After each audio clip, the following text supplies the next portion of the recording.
जिस पे एफआईआर भी हुई, क्या वो मनोअन दुरुस्त है या उसमें मौकफ बदला गया? तय मांगने के हवाले से उसको टॉर्चर किया जाता रहा हो तो वो मुतमिन पाकिस्तान से गई हैं। ये एक डीआईजी ऑपरेशन ये बात कर रहा है। अगर मजिस्ट्रेट महफूज नहीं है, सरकारी अफसर महफूज नहीं है, तो फिर पब्लिक का तो जो इन्होंने हाल किया होगा वो तो आप बेहतर जानते हैं। डीआईजी ऑपरेशंस फैसल कामरान की जानिब से कैटेगोरिकली और वेरी क्लियरली ये बात कही गई कि खातीन बहुत मुतमईन है पाकिस्तान से जब गई हैं। उन्हें जबरदस्ती झूठ को पैर दे देने हैं और ऐसी स्पीड से पैर देने हैं कि उन्होंने एयरपोर्ट से मुद्दइयों को बाहर भेज दिया है और पीछे मुकदमे का क्या हाल होगा वो आपको बेहतर पता पैरवी है। है ही नहीं, तो फिर प्रेस कॉन्फ्रेंस करते क्यों अगर सवाल ही नहीं लेना? पता नहीं, कैमरे के आगे आने का शौक मुझे लगता है।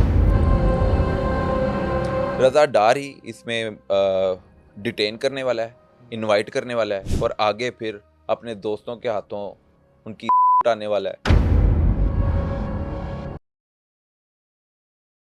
नहीं, if it is true, then what is the difference between a police officer and a sweeper? Sweeper सफाई करता है, तो पुलिस ऑफिसर पुलिसिंग करता है। प्लीज बदकिस्मती पार्डन मी, मुझे अगर आपकी बात सच मानूं तो मुझे तो डिफरेंस नहीं नजर आ रहा।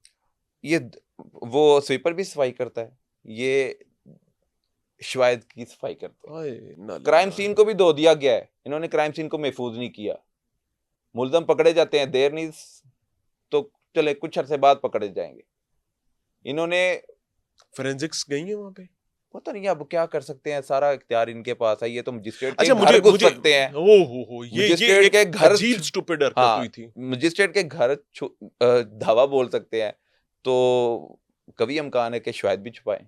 क्या मजिस्ट्रेट साहब की जानिब से जो उनके वहाँ की प्रेमिसेस के कस्टोडियन जो हैं उनकी जानिब से जो दरखास्त दी गई थी जिस पे एफआईआर भी हुई, क्या वो मनोअन दुरुस्त है या उसमें मौकफ बदला गया? ये क्या आपकी फाइंडिंग डीआईजी है? ऑपरेशन ने प्रेस क्या कॉन्फ्रेंस ऐसा में ही हुआ है कि एसएचओ घर घुस गया? हाँ, प्रेस कॉन्फ्रेंस में उन्होंने इतराफ़ किया है कि हमने मामले की हसासियत को समझते हुए राब्ता ना होने की सूरत में एसएचओ को भेजा था, लेकिन वो शिफ्टिंग हो रही थी घर की।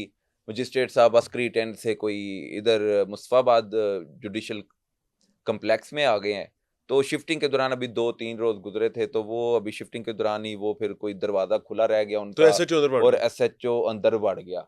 और ये क्या हो रहा है? तेरा भला। अगर मजिस्ट्रेट महफूज नहीं है, सरकारी अफसर महफूज नहीं है, तो फिर पब्लिक का तो जो इन्होंने हाल किया होगा वो तो आप बेहतर जानते हैं कि किसी के घर भी घुस ऐसे जाते हैं जैसे अपने घर घुस रहे हैं। कोई चादर चारदीवारी का तकद्दुस पामाल करने में सोचते भी नहीं है। क्या वो ख्वातीन वाकई मुतमईन थी पाकिस्तान से जाते हुए? ये क्या वो पाकिस्तान के एक मस्बत इमेज लेकर गई हैं मेरे ख्याल से बिल्कुल मुस्बत इमेज नहीं गया। जिसकी इज्जत मुबैना तौर पर रोंदी गई पाकिस्तान हो? की इज्जत से खेला गया है और इज्जत लूटी गई है खवातीन की। वो जो फॉरनर थी उनकी इज्जत को महफूज बनाना पुलिस की जिम्मेदारी थी और जो क्या इनवाइट पुलिस कर रहे हैं ओन बाकायदा करती है कि उनके साथ ये सब कुछ हुआ है? पुलिस ने ऑन किया है। जब उनके सामने मुल्ज़िमों को पेश किया गया, क्योंकि नाम से तो वो वाकिफ नहीं है कि इसका क्या नाम है, इसका क्या नाम है। 1 से 8 बंदे तो गिरफ्तार हो गए हैं, तो मेरे ख्याल से 8 से ज़ायद भी बंदे हो वो सकते हैं। शक्लों से जानती थी। और जो हाँ शक्लों से जानती थी, और 1 से ज़ायद 8 से ज़ायद भी हो सकते हैं। 1 से 8 तो गिरफ्तार हो गए, 8 से ज़ायद भी हो सकते हैं, लेकिन मुझे नहीं अंदाजा कि पुलिस उस तक भी कोई तफ्तीश को आगे बढ़ाएगी, क्योंकि जो पकड़े जाने वाले हैं वो तो लगता ही नहीं है कि क्रिप्टो करेंसी का काम करते हैं। 2-3 बंदों के अलावा सारी उन्होंने कोई ऐसा गैंग पकड़ लिया जो छोटा मोटा जुर्म करते हैं और उनका क्रिमिनल रिकॉर्ड भी पुलिस की तरफ से बताया जा रहा है। हाँ जी, ये तो बस फिक्स करने का मामला है और बड़े बंदों को बचाने का मामला है। और डीआईजी ऑपरेशन अपने मौकफ को बार बार बदल रहे हैं, तो अब हमें यकीन नहीं है। आपकी प्रेस कॉन्फ्रेंस में तो उनका मौकफ वाजे आ गया। इससे पहले उन्होंने टिकर दिए कि 2 घंटों में बाजियाब कर लिया पुलिस ने, फिर बदल दिया। फिर उन्होंने कहा कि नहीं जी ये इशू हुआ, ये हुआ, पुलिस उनके पीछे बहुत पहले से लगी हुई थी, वो आउट ऑफ कंट्री से उनके वालिदैन राब्ते में थे। आप जिस प्रेस कॉन्फ्रेंस में मौजूद थे उसमें डीआईजी ऑपरेशंस फैसल कामरान की जानिब से कैटेगोरिकली और वेरी क्लियरली ये बात कही गई कि खातीन बहुत मुतमईन है पाकिस्तान से जब गई हैं। हाँ, और यहाँ तक वो पाकिस्तान का परचम भी लेकर गई हैं, लेकिन अगले ही दिन हमें पता चलता है कि वो तो भाई जी धाड़े मार के रोती रही हैं। धाड़े मार के रोती रही हैं जब मुल्ज़िम उनके सामने जब पेश मुल्ज़िमान किए पेश किए गए। डीआईजी ऑपरेशन ने प्रेस कॉन्फ्रेंस में एक भी लफ्ज ये इस्तेमाल नहीं किया कि चीखें मारती रही हैं। ये तो फिर पैनिक हो जाना, मामला पैनिक हो जाना था। वहाँ पे तो इन्होंने हकायक को छुपाया, उससे पहले अपनी प्रेस रिलीज में छुपाया, और जब ये किसी प्रोग्राम में ब्लंटली ये भी कह देते हैं कि जब मुल्ज़मान को हमने उनके सामने लाए, क्योंकि नाम से वो वाकिफ़ नहीं थे, चेहरों से वाकिफ़ थे, तो उन्होंने कहा इसने ये किया, इसने ये किया, इसने ये किया, और चीखने लगी, रोने लगी, और प्रेस कॉन्फ्रेंस में कह रहे थे कि वो मुतमिन पाकिस्तान का इमेज, मुस्बत इमेज लेके गई हैं। तो ये अभी किसके साथ हो, अगवा हुआ हो और भत्ता मांगने के हवाले से उसको टॉर्चर किया जाता रहा हो, तो वो मुतमिन पाकिस्तान से गई हैं, ये एक डीआईजी ऑपरेशन ये बात कर रहा है, ये मुनासिब बात है? अच्छा, ये करोड़ों रुपए का मामला है और जो अहम तरीन मुल्जिम है, अगर उसकी उम्र का तज़किरा किया जाए तो ही इज़ हार्डली 22-23 होगा। तो ये करोड़ों रुपए आए कहाँ से हैं? किसी ने इस पे भी बात की है? इस पे ये तो क्रिप्टो बिजनेसेस कहाँ से हो रहे हैं या ये क्या? इस पे तो आला सतही सतह पर हम कहते हैं कि प्रॉपर एक जीआईटी तश्कील देनी चाहिए, हुकूमती नुमाइंदे भी इसमें शामिल होने चाहिए, ओपोजिशन के भी बंदे डाल लेने चाहिए, और मेरिट पे, क्योंकि पाकिस्तान की बका का सवाल है। अगर गैर मुल्की ख़वातीन के साथ बिजनेस के मामले में इस कदर की जाती है, टॉर्चर किया जाता है, अगवा किया जाता है, कमरे में कैद कर लिया जाता है, तो फिर आम आदमी का तो बुरा हाल होगा। ऐसे किरदार बेनकाब होने चाहिए, और ये रज़ा डार के अलावा अगर कोई और भी है उसको भी सामने लाना चाहिए। अगर नहीं लाएंगे तो फिर ये पाकिस्तान इसका बॉस नुकसान कौन उठा है? सकता है।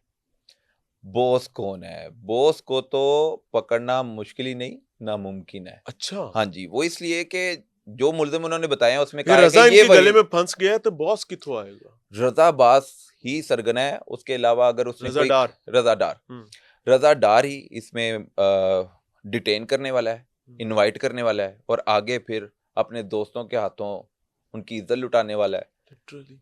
और भत्ता मांगने वाला है, टॉर्चर करने वाला है, कैद करने वाला है, और इसके पीछे कोई और भी किरदार हैं जो मैं कह रहा हूँ ना, 1 से 8 तो पकड़े गए, 8 से ज़ायद भी हो सकते हैं, वो और उन ओनली वाला चक्कर जो है, ओनली वाला चक्कर जो है हाय, उसको उस पे ना केस को दबाया जाए। अच्छा, वहीद को उन्होंने बॉस कह दिया है। डीआईजी से जब सवाल किया तो उन्होंने कहा ये वहीद नामी बंदा है जिसको बॉस वहीद का, कौन है? वहीद कहते हैं कि क्रिमिनल रिकॉर्ड है, सरगोदा का कोई रहायशी है, हाँ, उसको यकीनन खवातीन को टॉर्चर करने के लिए, डराने के लिए, धमकाने के लिए बुला लिया होगा वहां वो से। रज़ा डार का भी बॉस है। उसी को कहते हैं रज़ा डार का भी बॉस है। तो ये अब ना अल्लाह मियां मुझे माफ इन्होंने फरमा। खुद मशकूक कर दिया है। हाँ, अब यकीन इट करना वाज मुश्किल नॉट है। That hard. ये इतना बिल्कुल मुश्किल था नहीं अगर आप नाक की सीध में चलते और दुरुस्त मामलात लोगों के सामने रखते, कानून के सामने रखते, तो शायद ये वो कहते हैं ना झूठ के पैर नहीं होते, हम्म, लेकिन इन्होंने जबरदस्ती झूठ को पैर दे देने हैं, और ऐसी स्पीड से पैर देने हैं कि उन्होंने एयरपोर्ट से मुद्दइयों को बाहर भेज दिया है, और पीछे मुकदमे का क्या हाल होगा हाय, वो आपको बेहतर पता पैरवी है। है ही नहीं। और डीआईजी ऑपरेशन ने कल एक और बड़ी अजीब बात की। अच्छा जी, पहले तो सवाल नहीं लेते, सवाल का जवाब नहीं देते, और जब सवाल तो के शेख लिए साहब अगर सवाल नहीं लेना तो प्रेस कॉन्फ्रेंस का भी अपना बयान क्या बना डोनाल्ड के ट्रंप कर रहा है प्रेस कॉन्फ्रेंस? बयान बना के जारी कर हाँ, देते। बयान टिकर्स भेज दो। पहले टिकर सादा सा तरीका है। पहले भी तो टिकर्स ही भेजे थे ना। वो उनके मुंह की खानी पड़ी ना, खुद ही मौका बदल गया अगली प्रेस कॉन्फ्रेंस में। तो फिर प्रेस कॉन्फ्रेंस करते क्यों अगर सवाल ही नहीं लेना तो? पता नहीं कैमरे के आगे आने का शौक मुझे लगता है, तो लेकिन वो अपने किसी अर्दली को क्या करे, कैमरा पकड़ लिया करे और वो तो वीडियो बना बकायदा दिया सोशल करे, मीडिया भी बनाया तो हुआ सबको दे है, दिया खुली करे, कचहरी लगती उधर है, दे सारा दिया कुछ करे, होता ठीक है, है। मगर इंसाफ मिलता नहीं मिलता, लेकिन पब्लिक को दिखाया जा रहा है, सोसाइटी को दिखाया जा रहा है, और जिनके लिए ये रिकॉर्डिंग की जा रही है उनको भी दिखाया जा रहा है कि देखे जी मैं अपना काम कर रहा हूँ। हर बंदा अपनी नौकरी बचा रहा है।